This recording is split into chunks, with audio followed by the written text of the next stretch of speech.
श्री स्वामी समर्थ. स्वामी कृपेने तुमच्या सर्व इच्छा मनोकामना पूर्ण हो. येत्या 14 डिसेंबरपासून मार्गशीर्ष महिन्यातील गुरुवार सुरू होत आहे. पहिला गुरुवार हा 14 डिसेंबरला आहे. तर पहिल्या गुरुवारी पूजा कशी करावी, तसेच पूजेमध्ये साहित्य कोणते लागेल, तसेच या दिवशी कोणते उपाय करावे ज्यामुळे आपले आयुष्य सुखकर होईल. अगदी साधी आणि सोपी पूजेची मांडणी आपण आज या व्हिडिओमध्ये बघणार आहोत. तर पूजेसाठी साहित्य काय लागेल ते प्रथम जाणून घेऊया. तर प्रथम आपल्याला लक्ष्मीची मूर्ती लागणार आहे. लक्ष्मीची मूर्ती किंवा लक्ष्मी मातेचा फोटो घेतला तरी पण चालेल. आणि फोटो किंवा मूर्ती नसेल तर तुम्ही फक्त महालक्ष्मीचं जे व्रताचं पुस्तक असतं ते घेतलं तरी पण चालेल. आता मी प्रथम माता लक्ष्मीची मूर्ती घेतलेली आहे. त्यानंतर आपल्याला थोडेसे कुंकू घ्यायचे आहे, अक्षता देखील घ्यायचे आहे. तसेच गणपती बाप्पाची मूर्ती असेल तर तुम्ही मूर्ती घ्यावी, मूर्ती नसेल तर तुम्ही त्याऐवजी एक सुपारी घेतली तरी पण चालेल. नंतर महालक्ष्मीचं व्रताचं पुस्तक घ्यायचं आहे. खारीक, खोबरं, हळकुंड, बदाम, सुपारी हे असलेलं देखील आपल्याला घ्यायचं आहे. अगदी तुम्ही ओटीचं सामान जिथे भेटतं, पूजा साहित्य जिथे भेटतं तिथे तुम्ही घेतलं तरी पण चालेल. हे ओटीचं सामान आपल्याला सहज मिळून जाईल. त्यानंतर आपल्याला कलशात टाकण्यासाठी देखील एक सुपारी घ्यायची आहे आणि एक नाणं देखील घ्यायचं आहे. हळकुंड देखील कलशामध्ये टाकतात. त्यानंतर आपण विड्याची पाने घेणार आहोत. विड्याची पाने 5 किंवा 7 घेऊ शकता. आंब्याची पाने असले तरी पण चालतील, मग आंब्याची पाने देखील 5 किंवा 7 घेऊ शकता. फुले घ्यायची आहे. तर गुलाबाचं फूल आपण हे घ्यायचंच आहे, कारण की ते माता लक्ष्मीला अत्यंत प्रिय आहे. आणि जर गुलाबाचे फूल या दिवशी मिळाले नाही तर दुसरे फुले देखील तुम्ही घेऊ शकता. त्यानंतर आपल्याला कलश घ्यायचा आहे. मग जर तुम्हाला लक्ष्मी सजवायची असेल तर तुम्ही मोठा कलश घ्यावा, जेणेकरून तुम्ही साडीप्रमाणे देखील घालू शकता. आणि जर तुम्ही तसेच ठेवणार असाल तर छोटा कलश घेतला तरी पण चालेल. मोठा कलश घेतला तर त्यासाठी आपल्याला सर्व सामग्री ही लागेल. मग मोठा कलश कसा सजवायचा ही माहिती मी तुम्हाला पुढील व्हिडिओमध्ये देईल. त्यानंतर आता आपण नारळ देखील घेणार आहोत. तर नारळ घेताना तुम्ही शक्यतो मोठाच नारळ घ्यावा. जर आपल्याला कलशाला मुखवटा लावायचा असेल आणि साडी देखील घालायची असेल तर मोठा नारळ हा उपयोगी पडतो, कारण की छोटा नारळ मग कलशामध्ये व्यवस्थित बसत नाही. त्यानंतर आपल्याला देवीसाठी वेणी देखील घ्यायची आहे. आपल्याकडे जे काही शृंगाराचं साहित्य असेल ते देखील आपण घ्यावे. देवीसाठी स्पेशल शृंगाराचं साहित्य देखील बाजारामध्ये भेटते, ते देखील तुम्ही घेऊ शकता. त्यानंतर आता मी एक चौरंग ठेवलेला आहे. चौरंगावरती लाल वस्त्र अंथरून घेतलेलं आहे. तर आपल्याला एका ठिकाणी कलश ठेवायचा आहे, एका ठिकाणी मूर्ती किंवा फोटो ठेवायचा आहे आणि एका ठिकाणी आपण दिवा ठेवणार आहोत.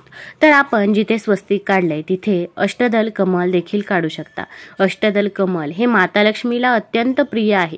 मग जेव्हा पण पूजा असेल तेव्हा आपण अष्टदल कमल हे आवर्जून काढावे.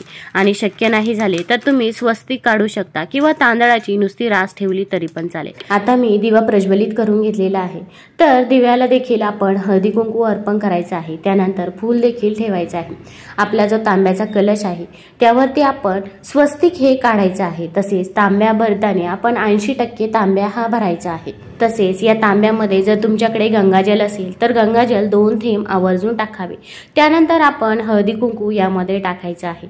1 रुपयाचं नाणं देखील यामध्ये टाकावं, सुपारी टाकावी. तसेच हळकुंड देखील काही ठिकाणी यामध्ये टाकलं जातं. तसेच फूल देखील आपण अर्पण करायचं आहे.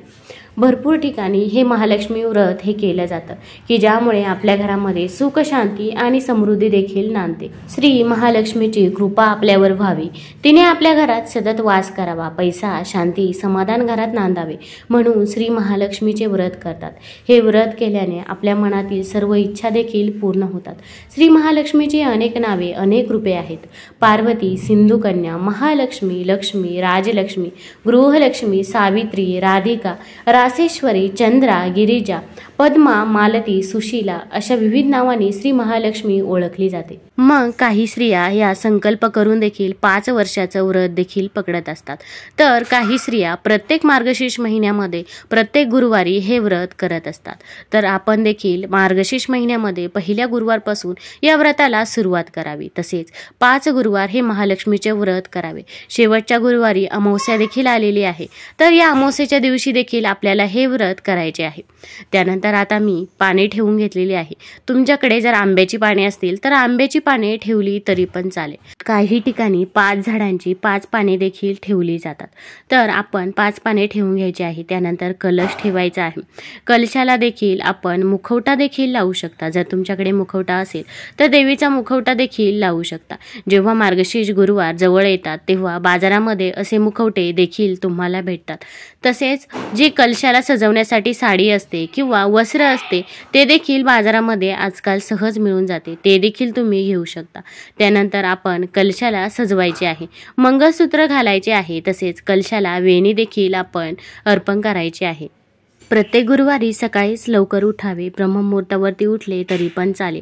आपल्याला पहिल्यांदा घराचे अंगण स्वच्छ करायचे आहे. अंगण स्वच्छ केल्यानंतर आपल्याला पूजा मांडणी करून घ्यायची आहे. पूजा मांडणी केल्यानंतर तुम्ही लगेच व्रतकथा ही देखील वाचू शकता. या दिवशी घराबाहेर रांगोळी देखील काढावी. तसेच उंबरठ्याला लेपन देखील करावं. मग हळद आणि गोमूत्र टाकून उंबरठ्याचं लेपन करायचं आहे. तसेच आपल्याला दरवाजावरती देखील स्वस्तिक काढायचं आहे.